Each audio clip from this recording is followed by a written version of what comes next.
generator.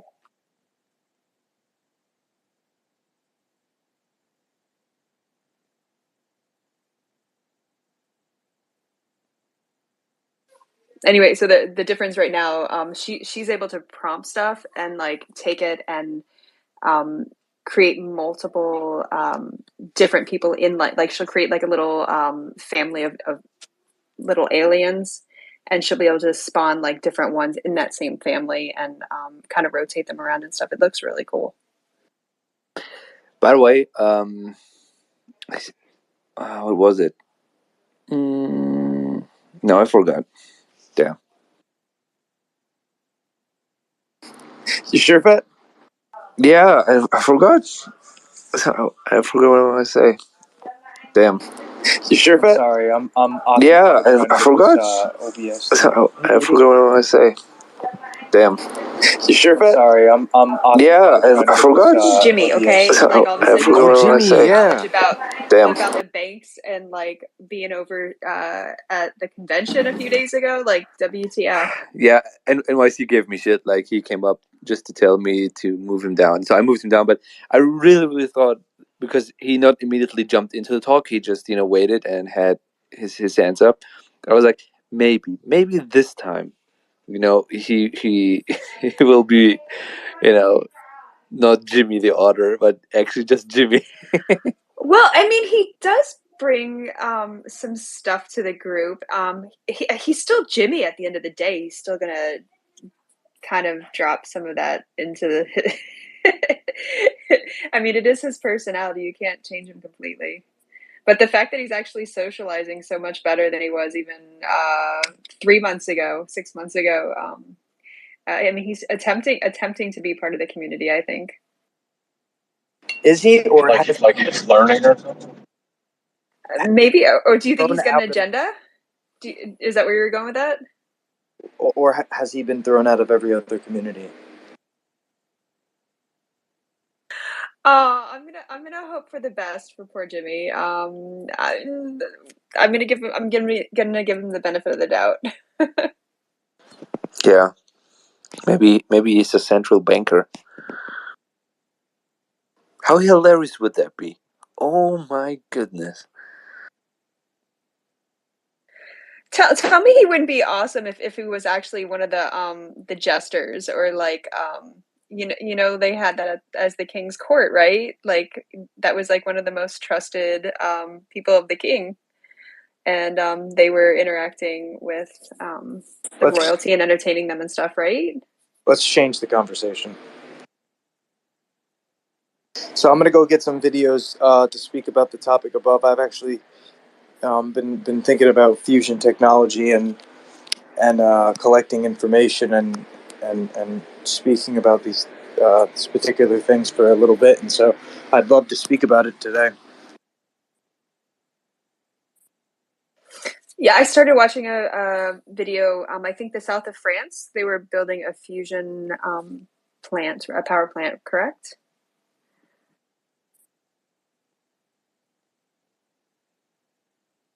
I'm sorry. What kind of power plant?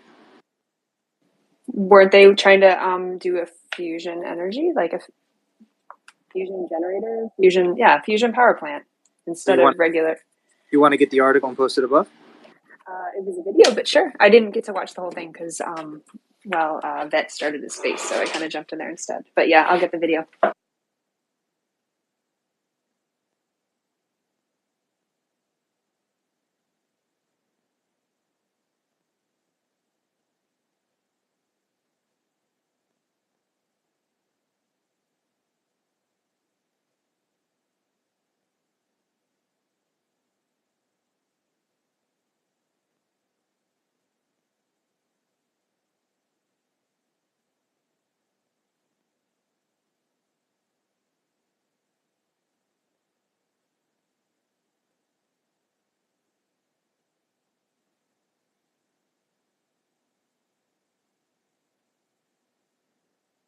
Costa, GM.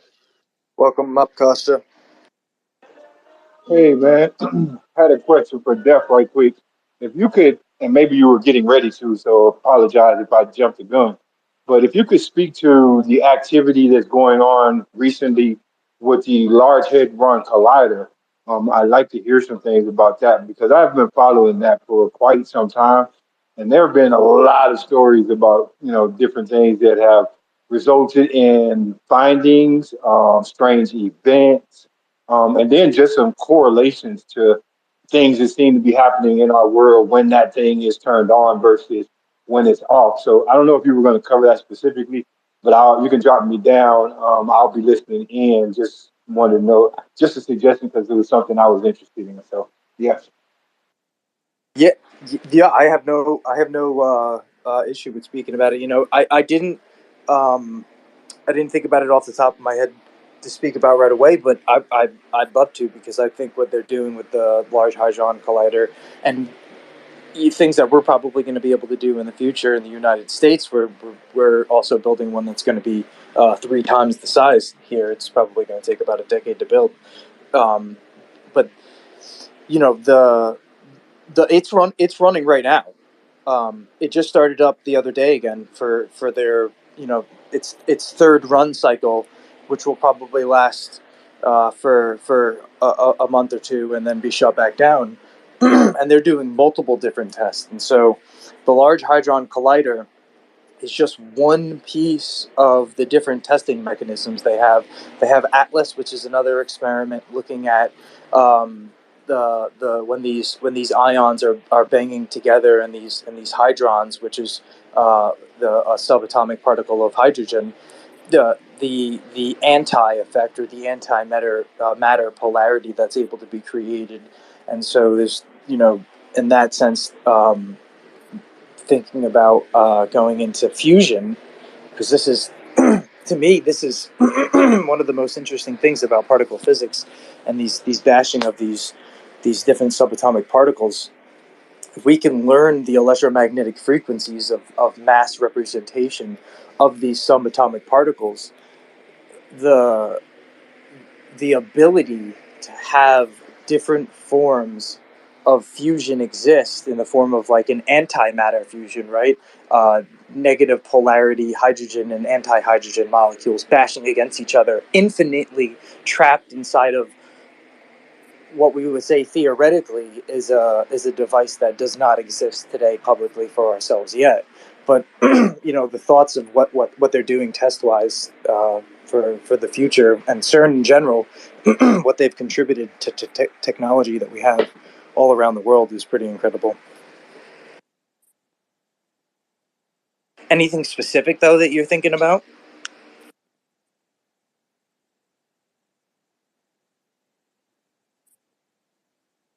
No, that was kind of good. That was kind of down the avenue that I was wanting to update on. So they did fire it up. That's interesting to know. And you kind of spot on about all the research that they're doing there. I think for me, it just becomes interesting because they're breaking apart the whole to find the parts, right? And so when you break it down to its base level of understanding the parts, right? And when I'm saying parts, I mean literally to everything that is manifested in some way. I think it then gives the unknown potential of new realities because you understand then how to manipulate the parts in ways that we couldn't even conceive because we didn't even know some of the parts existed. So maybe that's kind of abstract, but it's really how I look at that.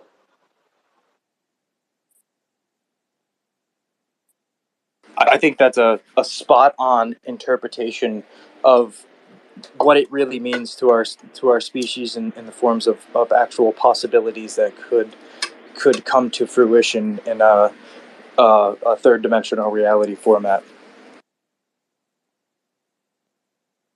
Right, and they're also using different advanced intelligence tools and quantum computing to help pick up these different signatures of mass that leave when when the field is generated. And so it's this very interesting way that they look at the particles and kind of see that some things exist there, and how much mass it has. because they try and capture all of the electromagnetic signatures around the field that's generated when they have this high beams of energy pounding into each other, or these different forms of matter, and meaning hydrogen or helium, which is typically what's used as gases. These little pieces of energy that were not there, or that were there to begin with, not being there after the high intensity gravitational field is created from the pounding of these ions, or these broken down subatomic fields. It's like, where did it go, right? If we have this testing equipment that kind of traps it and tests everything, and holds this energy in containment, where is it going? And so this quantum realm, or the subatomic realm that we believe exists. And you brought up something interesting before too, and I'm going to grab a video. I posted about it the other day. There's what you said. Sorry, it triggered something, I should say, in my head about how the tests they're doing with particle physics, and the term I like to use mathematically is what they're using is called statistical mechanics paired with quantum mechanics. It really is this relative understanding that if we can figure out what all of these electromagnetic signatures are meaning when they exist, where they exist, the possibilities could truly be endless in a third dimensional setting.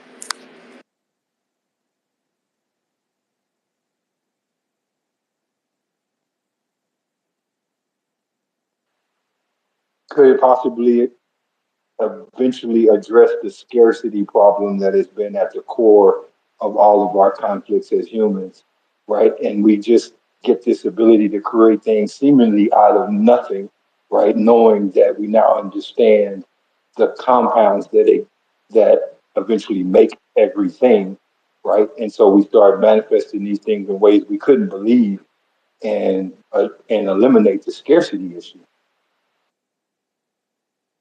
100%. And when you talk about possible space travel, and going out into the outer rim, or the outer galactic solar system, beyond hydrogen being the most abundant chemical in our universe, at least that we can see, is something that could be relatively useful when you think about the hydrogen fusion, and these hydrons being able to be bashed together, possibly with these antihydrons that could be taken and created from hydrogen also.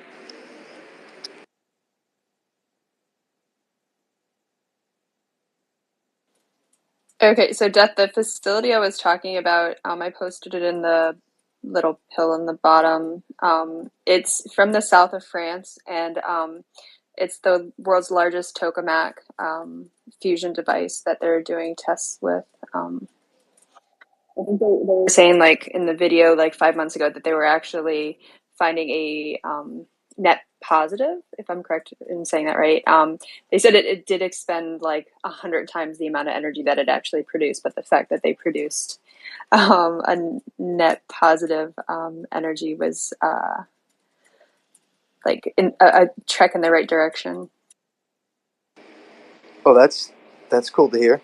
See, and so the most interesting thing about fusion today is that what we have, I wouldn't even really call fusion, in the sense we are fusing atoms together to create some sort of energy output, though it takes a tremendous amount of gas and maneuvering to that takes energy up to put it into it. And then what we absorb from it is typically steam from the heat, and that turns turbines, which would then provide the energy. Uh, it's awesome to hear that there's different things being done around the world that are creating a large amount of fusion, which is, I wouldn't call a tremendous breakthrough. I mean, you think about like fusion, you think about the atomic bomb, right? I mean, we can create a tremendous amount of energy from different atomic signatures being bound together, and forced to bounce around polarity wise. But it's like, how do you capture that energy without the device itself blowing up or overheating, and then support that into what you would consider battery cells that could then go out into transformers that would then power a city or state or whatever it would be. And so that's where there's this new mineral that's been being used called H-3 or helium-3, if I'm not mistaken. That has, and I should go get that video too if I'm speaking about it. I did post just two more videos up top though, if anybody wants to watch them. It was the relive the start of the LHC run 3, and from physics to finance, how CERN is helping make tools to uncover market manipulation. I thought it was fascinating, though, in that video that they actually used the J.P. Morgan market manipulation as an example, and they said their tools were the tools that were used that uncovered the market manipulation that was going on with J.P. Morgan. So I thought that was cool and interesting. But let me get that energy video. I actually think I haven't posted that in a long time. I'm gonna go repost it. It's already, I think, almost a year old, where there were a fusion reactor being built in the United States that was using this helium-3 mineral that was helping absorb a larger output without the reactor blowing up and exporting it out to whatever environment it would be, so that the cost was worth having a nuclear reactor. Not to sound completely stupid in this, but so where would you find helium-3? I mean, is this? I remember there was like a helium shortage for balloons. Like, would they have been utilizing that same helium and compounding it with something to make helium-3? Like, No, exactly what? it's a mineral, and it was discovered on the moon. So they would be mining it on the moon in order to bring it back and utilize it in the fusion experiments, basically. I'm pretty sure we don't have that much helium-3 here. I think it can be recreated, if I'm not mistaken.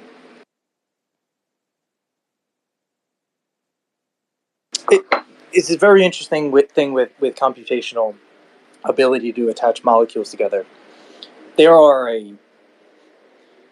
I think it's something like 50 to the 25th power amount of combinations that you could kind of attach carbon molecules together to bind them and make different molecular formations in the sense of organic life and minerals. But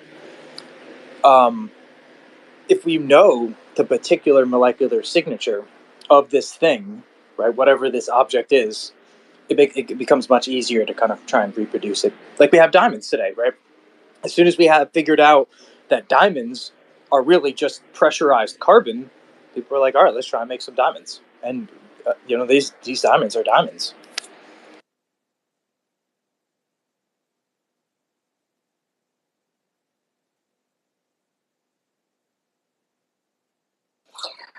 So say that said moon rock was here already.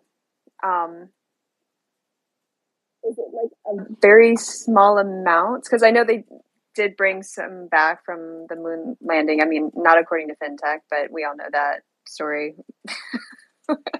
No, this was something that was discovered in the last 2 or 3 years publicly. It wasn't the moon landing. But I mean, no, I'm talking about like the rocks that they would be using from the moon. Would they? I don't know. Like how much would they? Because that thing that I'm looking at for the ITER, it looks like a pretty big machine. Like, is it something small like the helium-3? Like, how much would they need to run a giant machine like that? Okay, so this is interesting. So when you start talking about nuclear reactors, I actually don't think they're the future. I think of portable nuclear stations or very small nuclear reactors kind of existing, being like little power hubs. And for that big reason, right? What's the point of building a gigantic nuclear reactor? Where's the profit to be held? But if there's a whole bunch of smaller individualized companies, like you have your electric companies today, and they own a very pocket-sized nuclear reactor that can power whatever your city is or whatever half of your state. I think that makes a lot more sense. And I'm not using the correct term. I'm going to go look it up real quick. Give me one second. So hold on a second. So we don't have a giant city-size nuclear nuclear reactor, but you're talking about making a pocket-sized one? Like, is the technology that far advanced?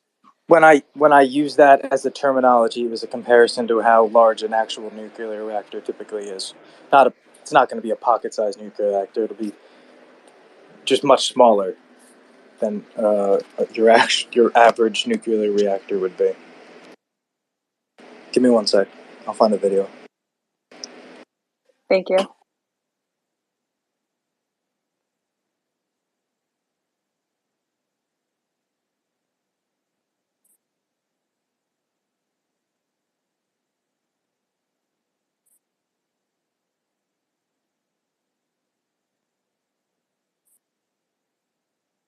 If anybody wants to speak about anything else, so for the moment, please feel free to, or come up and ask any questions if you want to change the subject.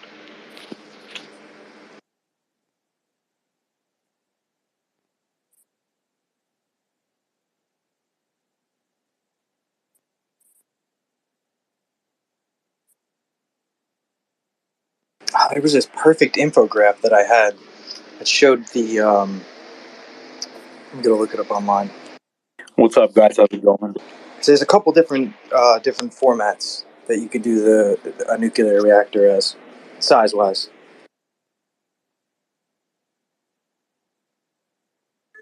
Hi, Crypto Radish. Hey, guys. I just got off the phone with my wife. She's a really big influencer both on TikTok and Instagram. She downloaded Threads and she's trying to delete it. But in order to delete Threads, it's going to actually delete her Instagram as well, and there's no way around that, guys. So just be careful not to actually download it if if you guys plan on deleting it. That was a smart move, right? Yeah, That was a good mark. absolutely. Like she has over 100,000 followers, and she's like, "How do I delete this without deleting my Instagram?" And I'm all like, "Well, you just got yourself into something that you know. This is why you should read terms and conditions." That's exactly it. I was just speaking about this earlier today with some people.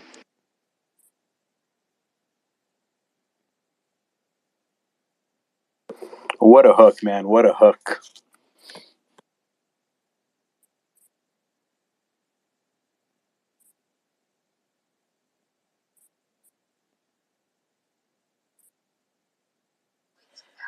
So with him being having it attached to Instagram, is it all his platforms or just Instagram that it's attaching itself to, and you're kind of stuck? Well, she told me it was Instagram, and there's like no way around it. And I told her, well, this is what you get. This is what you get for being nosy. I told her you should hop on the Twitter bandwagon. But It's funny because I mean you've got not only Instagram and Threads connected, but then you have Facebook and then you have Facebook Messenger, and then the Oculus is connected to it. So that looks like it's going to be their ecosystem that's kind of stringing it like all together or tying it all together, huh? kind of, that's what I think. I mean, I've been off of Facebook and off of Instagram for years now, so I can care less about that. But then again, my wife and I share the same Wi-Fi, so there kind of is no privacy on my phone. Well, if you have you can download a VPN on it, and that would change that particular instance, at least of the IP address of location being still associated with the same. Though I think X is going to probably take a lot of market share, in my opinion, in the future.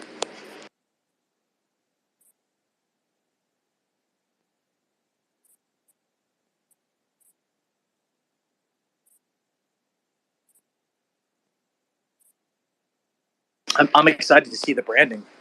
This is what I've been waiting for a couple months now, to see their new branding for X. But back to what we were talking about. I found it. So it would be called a small modular reactor. And so like a small modular reactor could be put into a building or a facility. It wouldn't be the building itself, and could be then used, and you could maybe have a couple of them that could power a city or portions of a state, and then them being interconnected with each other. Much more easier to maintenance than a large nuclear reactor, and probably much more cost friendly when it comes to the people who power and have the power lines, like your ONRs or whatever it may be by in your state. So funny when you say modular, I always think of space travel and like the space stations and stuff.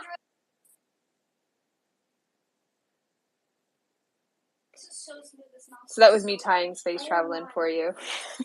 Yeah, this is also another use case, right? A modular nuclear reactor would be something that would be located like you have in your submarines or possibly maybe a spaceship. The question is what are the isotopes that are being broken down in this nuclear fusion, and how is it being supplied to the fusion that is being created?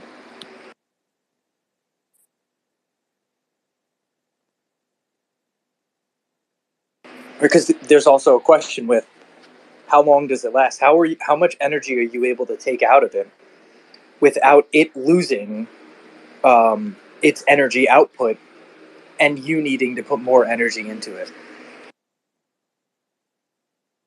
I think when you start talking about antimatter, it starts becoming very interesting to think about if you have these reverse polarities of electromagnetic signatures that have nowhere to go. If you're able to create some sort of dome around them with a certain type of material like mercury, for instance, it would the electricity would be theoretically trapped inside such of a structure, and then how at the same time do you absorb energy and take it out of that?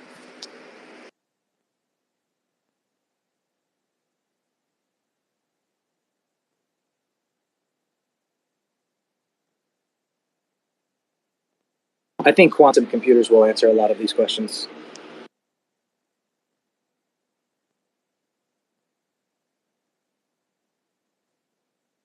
Well, you would need AI to go through that data, wouldn't you? Because that would be nearly impossible for a human to analyze quantums of data, right?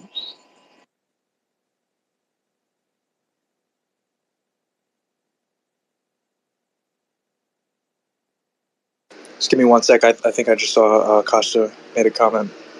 I want to read the idea of building one large enough to serve.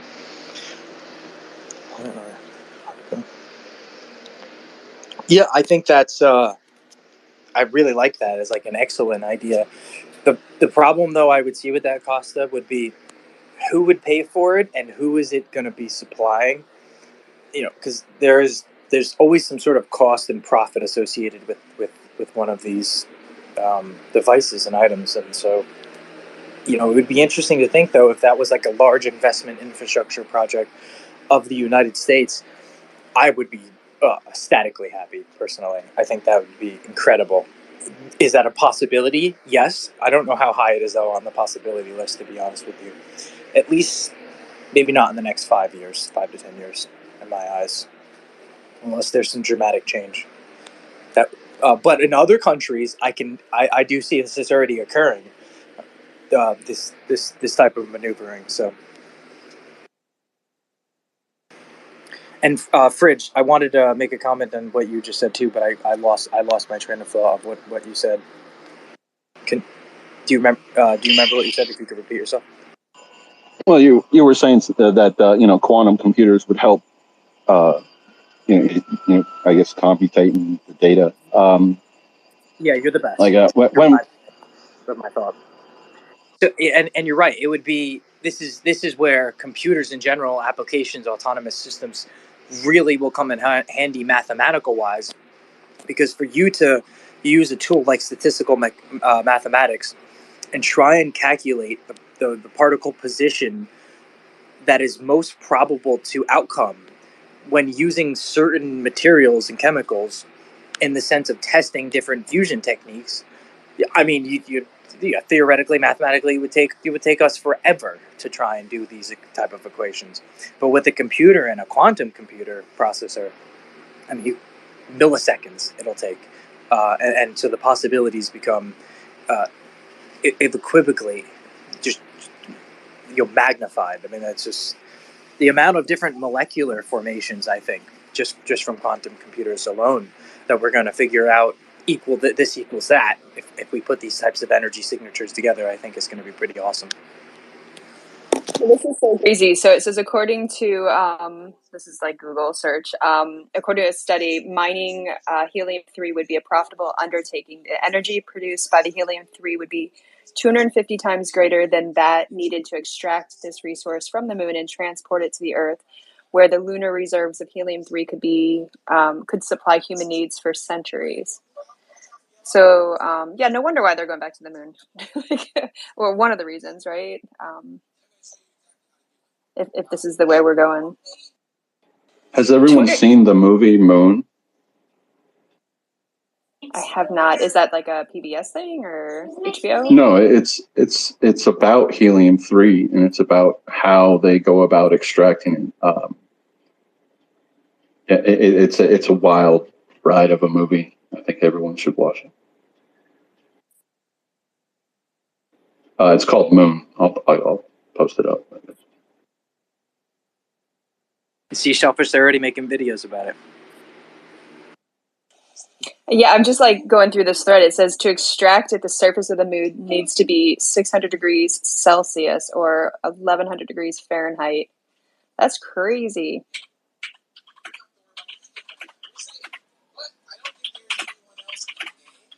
No, drills can get at that heat pretty easy. I'm so glad you're so confident about that. Is that like kind of like the who was it, the Bruce Willis movie, like that type of drilling? No. See, this is pretty serious. So when you really think about it, right? Like what that article said, you land on the moon, I land on the moon. I landed on the biggest helium-3 deposit that's known. You landed right next to me. I mean, what's going to stop you from just coming over and blowing up my ship? There's no laws. There's no rules out there. I think it's very. So this is like a real thing. Like we have to worry about space pirates at this point. That's a terminology you could use. Maybe they, in a sense, already exist if you think about things like possibility for a galactic federation being out there, and some sort of terms that need to be met, which would equivalent a species to like a Type 1 civilization. We're not on that. I don't think we're on that scale yet. Personally, I would say we're more the 6.4, 6.5, if I'm being generous, of a species. Though it doesn't mean we can't, in a magnitude from this to Type 1 civilization happen in 50 years, but it all comes down to the sociological structure of society. And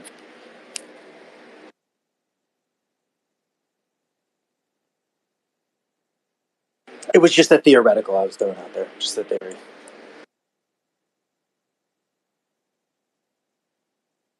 What were you thinking, Shellfish? Get out of my head. I don't know. I'm just going through. I found like different websites, the ESA, helium mining on the lunar surface. There's tons of stuff. I don't know. There's already contracts. There's already contracts for mining people up in on the moon. So I don't know. I don't see 50 years. I see it a lot sooner. Well, 50 years before we're considered Type 1 civilization. This is what I'm talking about in the sense of we're both from planet Earth. We're both for the betterment of the species. You're from China. I'm from Russia, right? Or I'm from China. You're from America. We both land on there. I mean, who's to stop one from blowing up the other? Is there some sort of rule there? Because there isn't rule today. There's no verbal or physical agreements between any country about outer space. Actually, there's more disagreements than anything.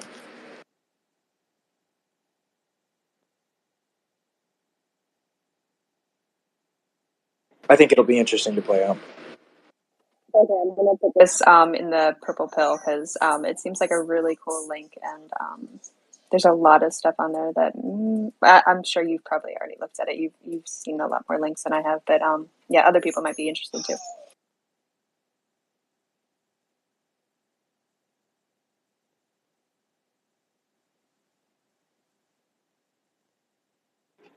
Every time you have, these spaces where you talk about space travel or just space in general, and Shellfish is talking about mining. One of my favorite video games is based, it's based around mining in space. The developers themselves, like it's been like a 30-year project. It's called Elite Dangerous, and it's just each following iteration of the game, it's just building on the previous story, and all the concepts for the spaceships, the how they interact with atmospheres, and how you just all things space in general. They get a lot of their theories from scientific, philosophy professors or whoever, a lot of that, and it's just it's wild how you think it's only like 50 years from now. It's crazy. Even beyond fusion, the concepts of fission have been very well known for over 100 years, and were never really used in a format because there's really no way to profit from it as a renewable energy source. But I do think of where our species is right now in these different connected distributed systems, and these means of communication that we have today has created an incentive behind an emphasis of bringing us to that renewable future, which I really do think we are so close to, with different types of nuclear reactors and all of these different types of tool sets that will be playing into working with each other. So, I guess to counter that point, the two games that I did like playing in that storyline, in that plot line, we ruin Earth, and that's why we have to leave. And I sort of gravitate more towards that's what's going to happen. The consequences of this, and but it might also be just the growth pattern of humans in general. I guess that's my point. Holy cow, like this is already like a thing. I'm like finding all these links to like China already went up there. They already returned some helium-3. Quite a lot. Yeah. This has been going on for at least 2 or 3 years. They're going up there and mining, and well, it's saying the helium-3, the secret mining war in space. This is Asia Times. There was another one from The Hill. This is nuts, and this is like stuff that's not even really like talked about in the news. Maybe glossed over. Well, the movie Moon was in 2009. I was going to say, you figure Shellfish, when you see it publicly being talked about, it's probably been going on for about 50 years. Even more terrifying is the whole clone aspect of mining on the moon. I don't hope I didn't spoil it. Well, no, this is some of Shellfish's favorite things. Give her a 3D printer and a DNA replication signature, and both she'll go at it. She'll take over an whole planet. You're speaking my love language right now. It frightens me, actually, quite interestingly enough. But I do also enjoy it at the same time.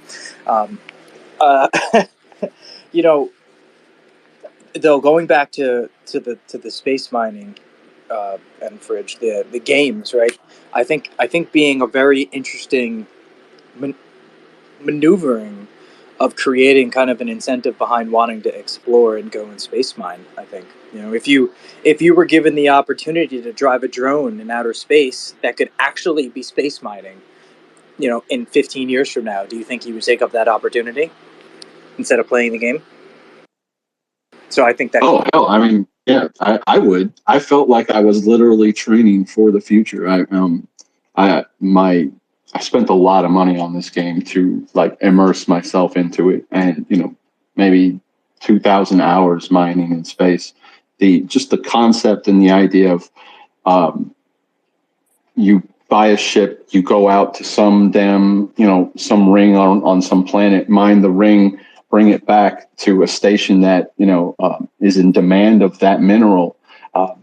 It's just awesome. I think EVE Online also has an insane ecosystem of trading and commodities and just like consumable items for just NPCs in the game. But they have an awesome example of how the future could go. Like in EVE, I think humans can't fly in space. It's too harsh of an environment. So these are they're like advanced humanoids. I don't remember the exact name for them, but they're really interesting takes on the possibilities of where we could go.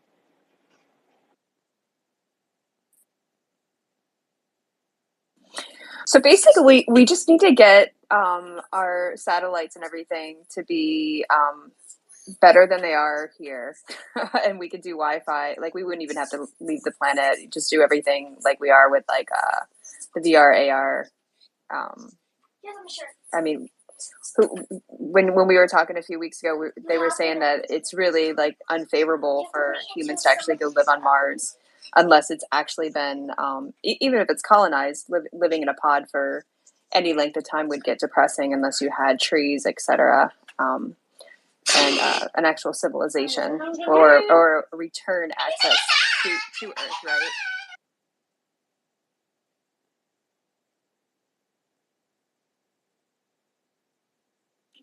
right? Yeah, so it would just be a matter of just us staying here and then like using our little avatars to do everything with our robots.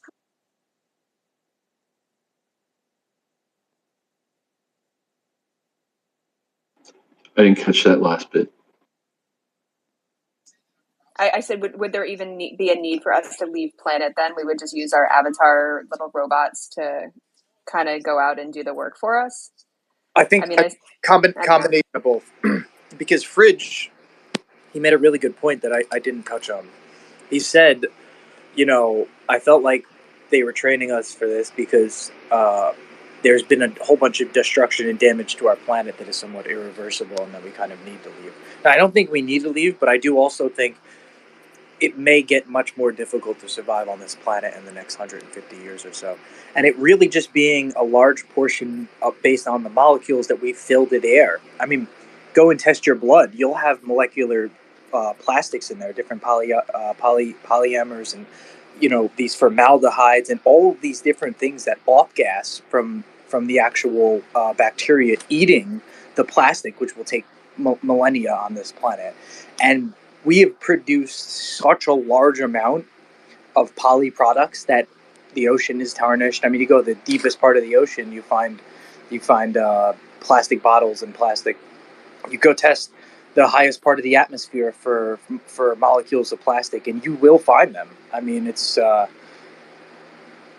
What do you think? One generation off planet, like if we actually went and lived on the moon for a year to 5 years, or just lighten the load on load bearing on the planet.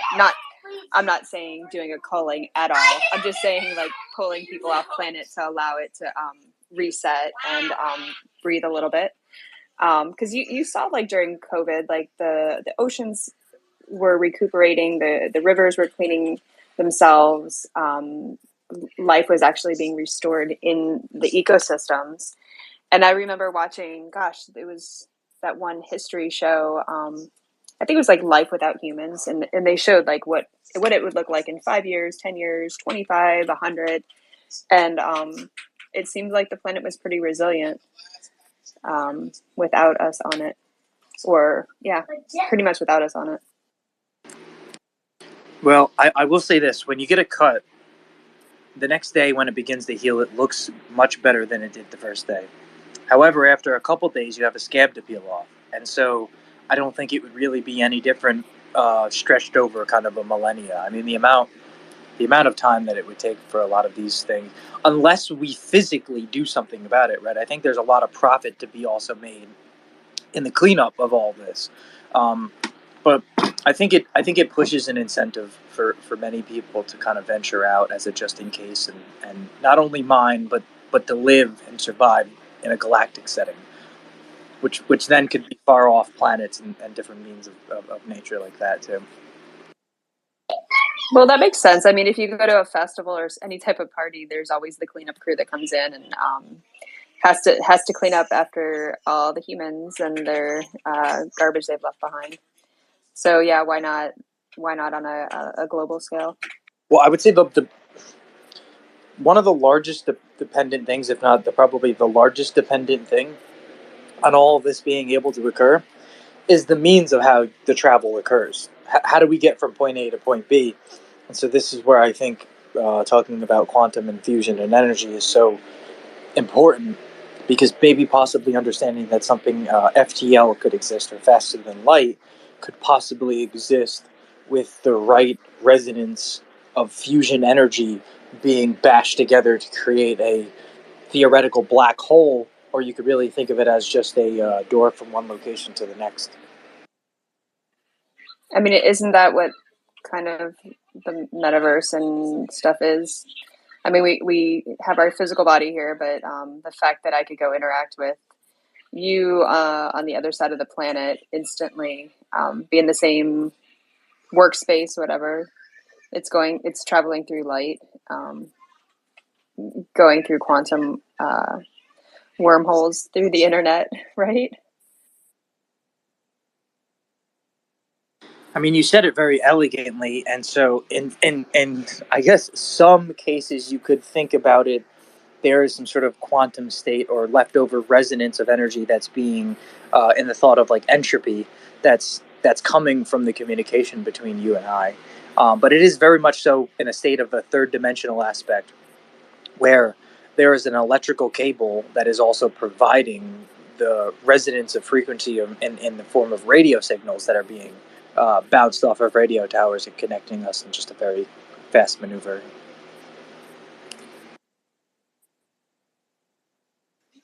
I'm like hogging this space. Is anybody else wanting to come up and talk? Warmth, welcome up. How you doing? Doing well today. How about yourself? I'm all right. Uh, you know, there's something about plastics that I guess I don't understand, but I suppose it's because there's a chemical change when you make plastics. But like my thought is everything in plastic already exists in the earth. So why is it suddenly so dangerous? Yeah, I mean, I get that why it's dangerous because it's a poison that's ingested into fish, into animals and stuff. But where were the dangerous chemicals before they became plastic? I know that's a really it's a actually great question, but I just don't know. So no, it is a great question, because it's an actual volume question. So you could think about it like this: inside of our Earth and our electromagnetic field, there is only a certain amount of volume of chemicals that exist, right before the Earth forces the off gas of different chemical compounds. We're filling all of these compounds up, all this volume up with all of these microplastics, and it is literally taking up the room of like oxygen, which we are dependent on to survive. And so, in that means, we have an increase in nitrogen that's being provided, because uh, typical off gassing of a lot of these plastics and things that are burnt up, right? Our nitrogen gets caught in the atmosphere, and it's increasing at a tremendous rate. And this is it's just a volume thing. It's not technically. I mean, we are poisoning ourselves with the plastics that exist all around us, and consuming different chemicals that. It's just the molecular formats of the way that these things were put together that our bodies have never experienced. And so, because they've never experienced it over the generations of millennia that it's existed, it doesn't necessarily know what to do with them. And so, we're storage devices. And so, typically, it stores it away in a part of the body that typically then causes damage, because the body attacks it, not knowing what kind of foreign object is existing inside of it. This we see in many different various forms of sickness and stuff like that. But yeah, it's more, in my opinion, it's a volume comparably to the oxygen that exists on this planet, which is not increasing enough. Do plastics have nitrogen and oxygen atoms bonded into it, so like they're removed from the atmosphere and rebonded with other atoms in the plastic?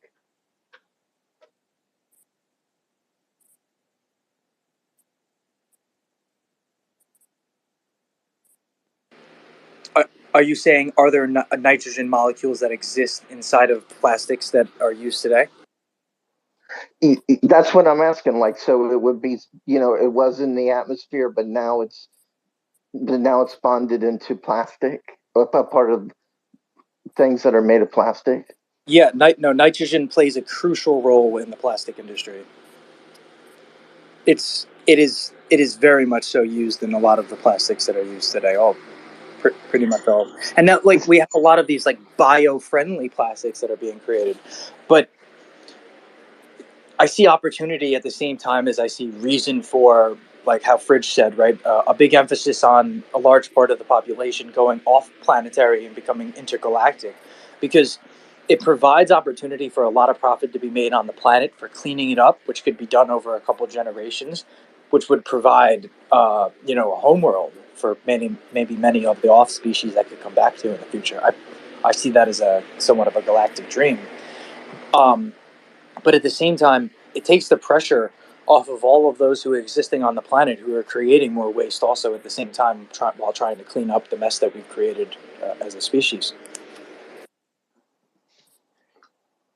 So, like, the nitrogen that we need to keep our soil fertile is getting consumed into plastic. Is that like a simple but true statement? I would say that's also a simple but true statement. Not going towards what I was kind of speaking about, but yeah, it is a subtle factor. I think the farmland itself in general has been tarnished, just for the amounts of pesticides, herbicides, insecticides, and different types of variable metals that have been dropped from the atmosphere for, it's probably been about 60 years now or so. This has been a true detriment to the soil, for sure, in many places. And there are some places that still have some sort of a, if you want to call it like a sacred soil, or very old, binding a bacteria that live inside of it. Actually, there's one brand, Ion Gut Support, that I really like. They actually get the iodine from particular soil that has like really old contents to it. So I find that kind of interesting. But yeah, I would agree with that statement. Sorry, I made it long winded there. Well, if it wasn't what you were getting at, I'm kind of lost on like what's painful about losing nitrogen besides the fact that it's essential to healthy soil. Oh, it's not that we're losing it; it's that we're creating a lot more of it instead of in a volume scenario. Right, I get that we're not losing it, but I mean we're losing it for we're unable to use it for practical purposes if it's wrapped up somewhere else. It is what I meant by losing it. Yeah, makes sense. I mean, and also, I'm sure there are maneuvers that could be done, if profitable wise enough, to kind of pull nitrogen out of the atmosphere, and this whole cleanup, I think, of plastic, which will probably be an extremely profitable endeavor for the next 40 or 50 years. If we as a species decide that's kind of like the route that we would rather go, right? Because I think it makes also a lot of sense if we start traveling outside of the planet also on top of that. And so, the question then becomes, beg differ, is it more profitable and makes more sense if I go off world, where I can mine and exist on these different planetary space systems that could end up being somewhat very similar in size to the Earth, of the amount of humans that they could host? or do I stay here and try and clean up this planet? I think there'll be plenty of people that stay, and I don't think the Earth is like doomed by any means. I do for sure see that there is a lot of pain and destruction we've caused to ecosystems that will take generations to clean. There's no doubt. And if we stay on the pathway of producing plastics, throwing them into the ocean, right, having microplastics in the air, like I referenced before, if you go and test your blood, and you ask them to look at 0.003 micron pieces of plastic in your blood and see if they can find any, I mean, they're going to find enough to probably clog a vein or an artery. And I mean, you could be 2 or 3 years old and have this possibility. So there is definitely a detriment to the objects we've used over the course of the last couple of years. Now, I've heard a couple people say this. I think one was Kim Stanley Robinson, and another one was like one of those like pop physicists, somebody like Michio Kaku. But I don't know if it was Michio Kaku, but one of those guys who make a living off making science fun or whatever you call it.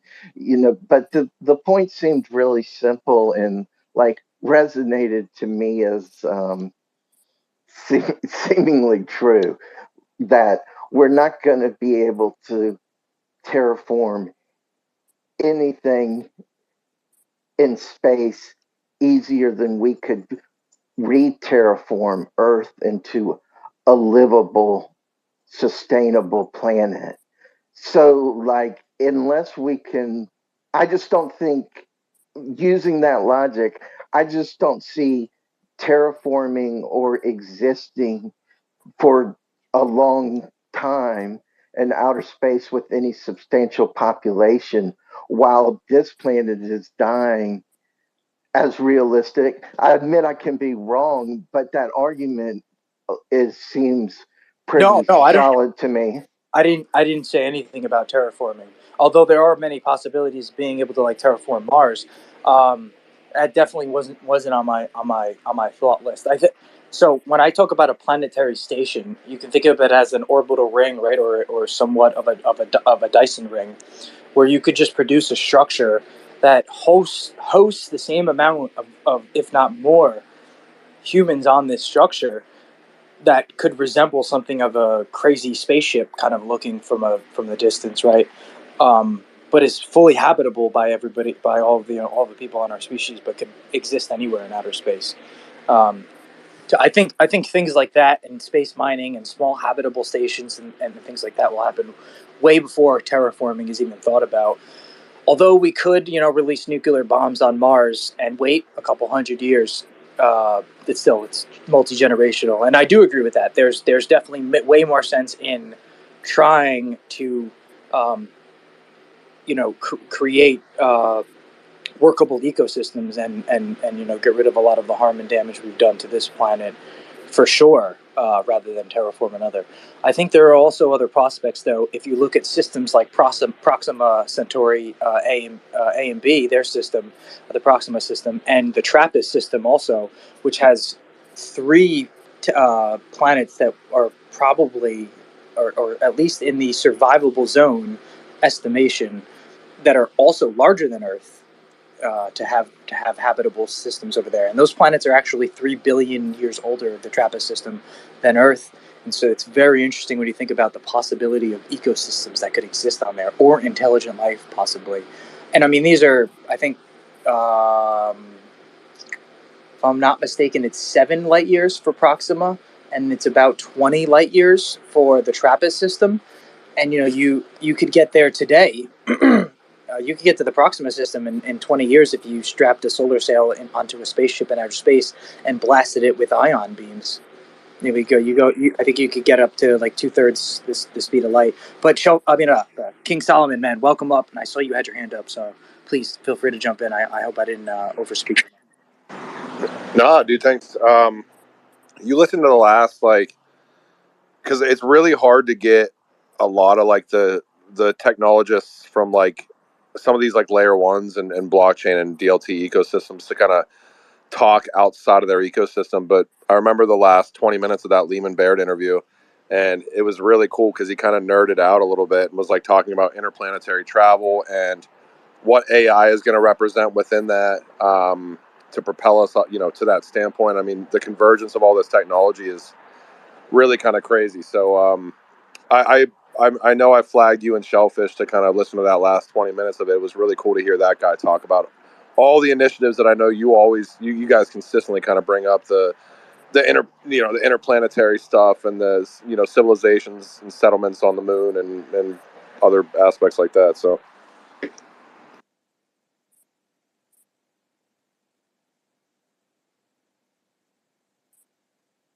can you guys hear me? Did I rug? Sorry. No, we're here. We're here. We heard you. I heard you, man. That's exactly it. That's why we're here, Solomon. Talk about it today. Oh yeah. So I think you bring this stuff up all the time. You and Shellfish always talk about the convergence of technology, and it was cool for me to hear from somebody that is like so highly regarded at one of these, like, layer ones like Hedera themselves, and like to literally say the same things, which he probably never does, but we just like kind of randomly asked it, literally saying the same stuff that we think a lot of us, like with tinfoil hats on and stuff, say all the time. That you've got a guy that is like invented Hashgraph that's probably genius level, like talking about the same shit. It was really cool. What does layer one mean?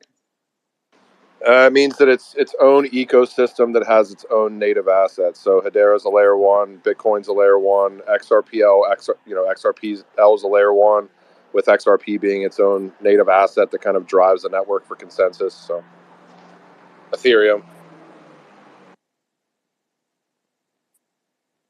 And then a layer two would be anything that's built on top of that chain. So a lot of people say, Polygon is a layer one. It's not. I mean, it leverages a lot of Ethereum at its core. Anything building on top of a chain that isn't the native asset of that chain is pretty much building out layer two technology for that chain, or ledger.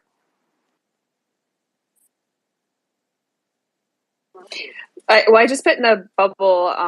There's a company I had never even heard of. It's called iSpace, and it looks like they're on their final two missions, and the last two parts of it are speaking about establishing a steady state system after the lunar landing, steady telecommunication and power supply on the lunar surface after landing to support customer payload surface operations. This is like pretty cool. Like they're pretty far along in all this stuff already. So don't they have to live underground? On the moon, you could think about there's two possibilities. Either you would live inside of caves that you could build habitable structures inside of, which would help protect against radiation for sure, yes. Or you could just build structures that deflect the amount of radiation that would be hitting them. You would have to anticipate that and create a protectable structure that you would think theoretically would be able to protect you against whatever type of radiation and or electromagnetic frequencies that would be, rocking at you. Same thought, though, when it comes into space travel. Like, if I think about spaceships and these even large habitable structures, as much as they could create their own gravitational field around them, an atmosphere, and all of these different things that could be sustainable for life, and which does help protect against electromagnetic waves that would be hitting it. I think it also, thinking about the material that's used to make sure it almost acts as a reflector for waves that would hit it. How many people do you think could live on the man-made Dyson sphere? That's like a really real possibility. We're talking about things that are theoretically could be possible. 10 times the population on Earth.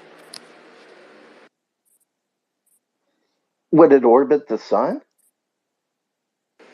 Wouldn't have to, but if you were to build a Dyson, that would be more a Dyson sphere than a Dyson's ring, and you have these are just terminologies that we use for specifically identifiable kind of shapes that could be used to create these habitats. But theoretically speaking, I mean, there are a lot of mathematical possibilities that play into plausibilities that could be the outcomes of the long run. But yeah, I don't see any reason why. I mean, 1 trillion people couldn't live on a structure as such. where would all the matter come from that we would need for food and air and water? And This is a very interesting question, very important to the structure of society as a whole and ecosystems. Well, the good news is that there are a lot of gas clouds, right, in outer space, and a lot of material that exists all over the place.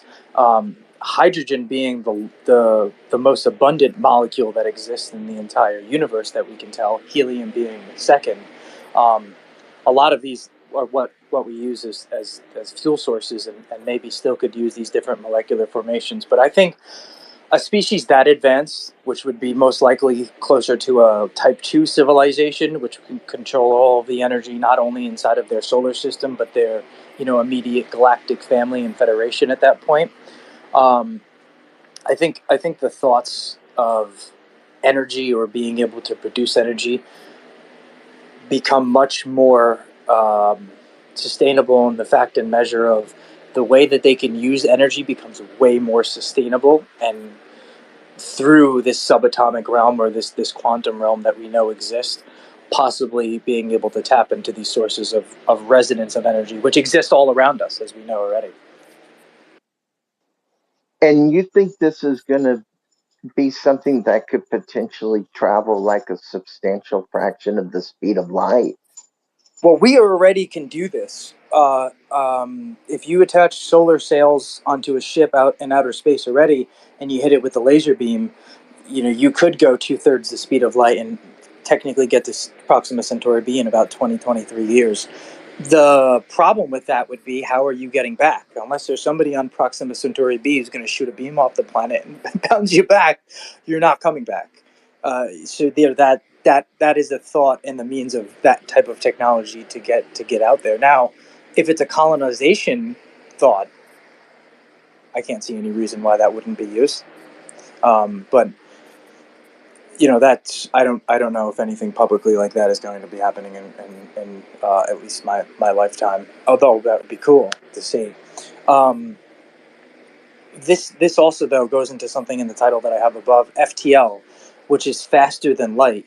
And so going into fusion and energy itself and thinking about this quantum realm that exists, quantum mechanics, statistical mechanics being a tool that you could use to measure the entropy and the percentage of particles being statistically in the orientation that you expect them to be in. The thought of quantum superposition, I could see the theoretical possibility, and we already have some proof of this being done on a quantum computer, where we could just take any molecule that exists in this computational system, in these tool set that we make, and open one door or and close it behind us, and we are existence at a different point in time and space. And so, faster than light, theoretically, we can get from point A to point B and as fast as you can step through the point A. I do see something like this, or we could call it space travel, or time travel, or teleportation is another word. I do think we see something like this begin to manifest in my lifetime. Yeah. I thought that was going to be that it's only electrons that can do that. What'd you say? I thought that was something that's limited to electrons. That's interesting to think about. So instead of protons and neutrons being able to be replicated instead of in a such atomic setting, no, I think us being this resonance of energy, and every atom being a makeup of three different subatomic particles, right? A proton, neutron, and electron. A proton being positively charged electrons, neutron being negatively charged electrons to the atom itself. And I mean, this is just what we can see, right? Theoretically, we think there's many more protons and neutrons that actually exist from what we can see. Yeah, no, I mean, it's a makeup of electrons, right? And so if you can move this and beyond the electron, right, what makes up an electron signature, we think be the Higgs boson, and different combinations of the way that Higgs bosons react with fermions, which bind the matter together, which actually creates our substance of reality.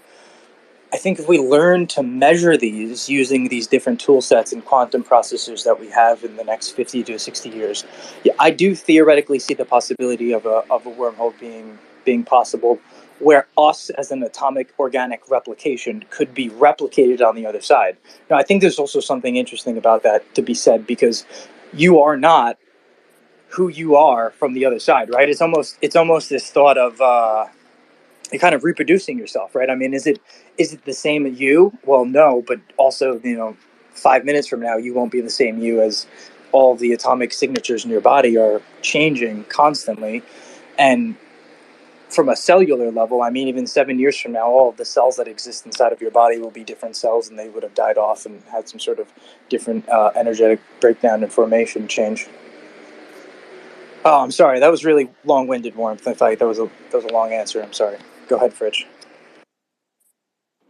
Hey, sorry, I keep referencing this game that I played, but in the game, um, we never reach faster than light travel. But what we do reach as a human species, the I can't remember how exactly, I can't remember the technicals on it, but basically it slingshots you to the star, and these masses, the star has a mass and a signature. Like it's unique to any other star around it, right? So somehow it connects your space to the frequency that you would wish to go, and it throws you there, sort of like a wormhole, but not quite.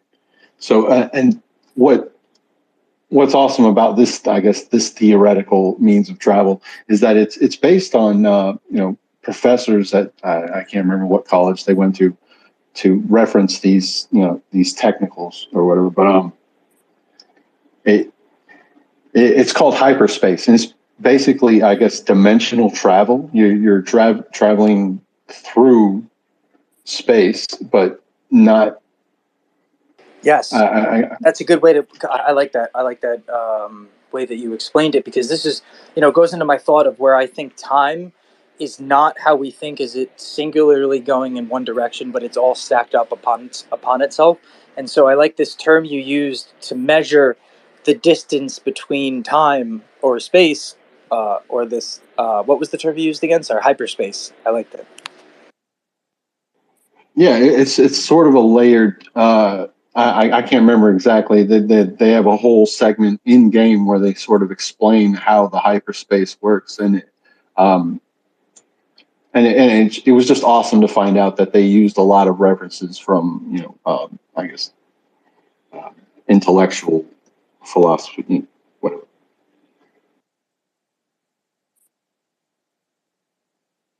Warmth, though, jump in, please. I'd like to hear your thoughts on everything. Well, don't they say something like 95% of the matter in the universe is dark matter? Yes, theoretically, it's like 99% almost, I think. But yeah, we say 95% of what we think of matter is dark matter, dark energy. So, dark matter and dark energy may or may not be beholden to the same laws of physics that we are. Is that true? Or that's unknown, I guess. Well, no, I would say it's one of the things that breaks when we do mathematical equations what we think to be the laws of physics. As why is everything moving away from itself, and space expanding? It doesn't really make much sense. Right? How is something creating itself from nothing? It doesn't make sense. It makes sense that it would be expanding because in the form of like the Big Bang is, if you think of it in terms of an explosion, but it doesn't make sense to me that 14, 13 billion years later, it's increasing in speed instead of slowing down. So what's causing that? Where's that energy coming from that's causing the expansion? And an, another thing, and like I really don't know about it, but I think I've read that the expansion of the universe can exceed the speed of light. And you say, well, why? and because it's not held back by the physics of the universe because it's expanding. I mean, it's outside the universe, which I mean, it does. You can't wrap your head around it, or I can't wrap my head around it. I mean, what it means to expand beyond the universe, but apparently it means something. You No, know. it's unfathomable, and so we use light as a reference of measuring space, right? But something that's moving faster than light, how do we measure it? We can't, because we don't even have a reference of what to measure it against. And so yeah, it is it's a very interesting thing. And I think when we start talking about fusion and these different atomic states of antimatter, I think we get relatively close to the energy I believe to exist in what we would call maybe dark energy or dark matter, where it's this almost reverse polarity of everything of energy that we see existing. And so multi you could think of it maybe multi-dimensional aspect existing upon itself. And so to our eyes of our lives that we perceive to exist upon in this short span of time measured by light, we perceive this to be the reality. However, maybe it is something entirely different, as you had stated before. And welcome up, Alien Life.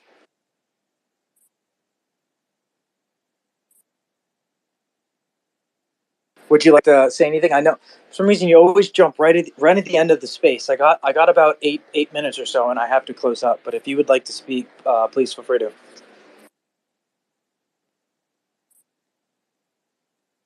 Alien, are you there? Oh, yes, thank you. I'm just in between the job over here outside. Yes, thank you. Did you say I could speak? Is it okay?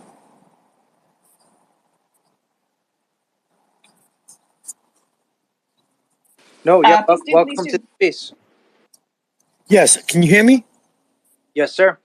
Okay, thank you. Yes, I'll be very brief. At Alien Light, I don't know if you've heard us before, and I'll just say it again, that we are showing the evidence of the DNA cosmic signal right now that we are all receiving from the cosmic universe, the spiritual electric magnetic light signal. It is a gamma serpent spin from particle to wave reflection, the angle momentum of the light reflection that detects this DNA signal.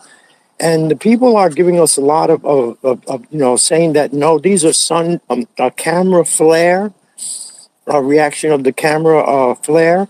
And we tell people, no, absolutely not. This is not a camera flare. It is an actual and invisible particles that the new technology of cell phone technology can detect. We're detecting many particles of sunlight reflection from cell phone, and it's all on our video. We have, or we're posting it on Twitter or on Alien Light on YouTube. And all of it is absolutely real. We're capturing. It's very simple by cell phone. We're connecting with nature. Scientists are really connecting with high voltage experiments, and they're not connecting with nature. We're just simply connecting with nature and have found and have discovered the most amazing discovery. And one of the things we try to say, to bring consciousness of this, right, is that like fish, right? Fish are in the water, right? And they levitate in the ocean, right? They live in the ocean environment in levitation, right? Us humans, as fish don't know that they're in the water levitating, us humans are not aware that we're levitating on Earth in an invisible plasma density of unproportional imagination of the electric magnetic field. And this density of field of light on the surface of Earth is how we are levitating, right? And in this surface light spectrum, there are multi dimensions of spectrums of light, and one of them is DNA. DNA is a cosmic signal that is resonating with all of the life on Earth. Synchronizing space timing, right? It has to do with timing when life is to do whatever the timing is encrypted in that signal, encoded in that one signal. right? And same with our DNA. Our DNA is resonating with this cosmic DNA, but it's encrypted with our signal, right? And so, I mean, this is absolutely real. We're showing it. It is gamma. It is the gamma spectrum, the indigo blue. And that's why we're trying to bring attention that cameras cannot create color, right?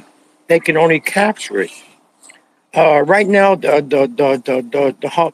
not the Hubble, the James Webb Telescope, we're trying to reach the physicists in that because they put out a very interesting correlation with what we're capturing.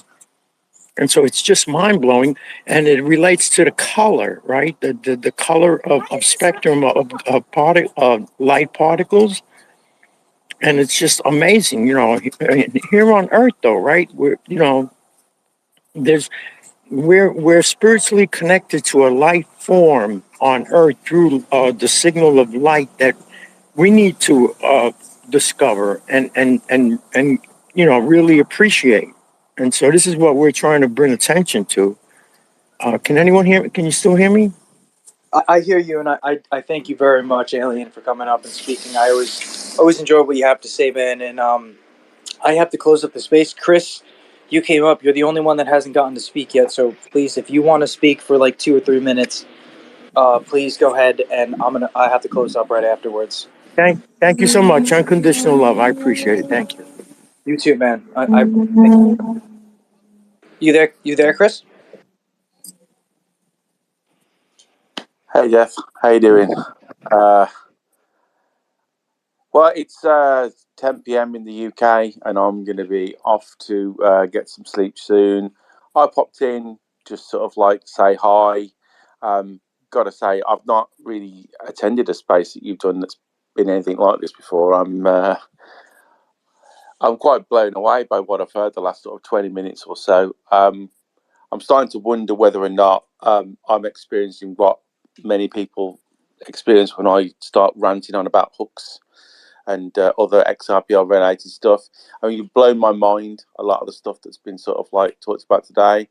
I mean, I'm a techie, not just as in code, but I'm also sort of like a bit of a geek around technology and science, and I love the whole concept of space travel and teleportation and all that kind of stuff. I'm very geeky, but man, you've blown my mind. So I thought I'd just come up and say hello. And I will try and just come and listen to more of these types of spaces in the future if I can. But yeah, good night from the UK. Thank you very much, Chris, and I really do appreciate the kind words, man. And this, I try to be, as much as I don't want to say all over the place, I think all of these different topics will play into what I would consider the Internet of Value to be a representation of a manifestation of our species externally. And so I find it crucial to dig into all of these different topics and speak about them. And I really appreciate the comments again. And make sure, here Monday, I'm going to keep it on this topic, talk more about space mining, space travel, fusion energy again on Monday, 3:30 Eastern Standard Time. I hope everybody has a good rest of the week and a weekend, and I appreciate everybody who came to the space today, especially you guys who came up and spoke, and to all the listeners in the future. But I really appreciate it, guys. Thank you for your time, Death Ranger. Love everybody. Night, guys.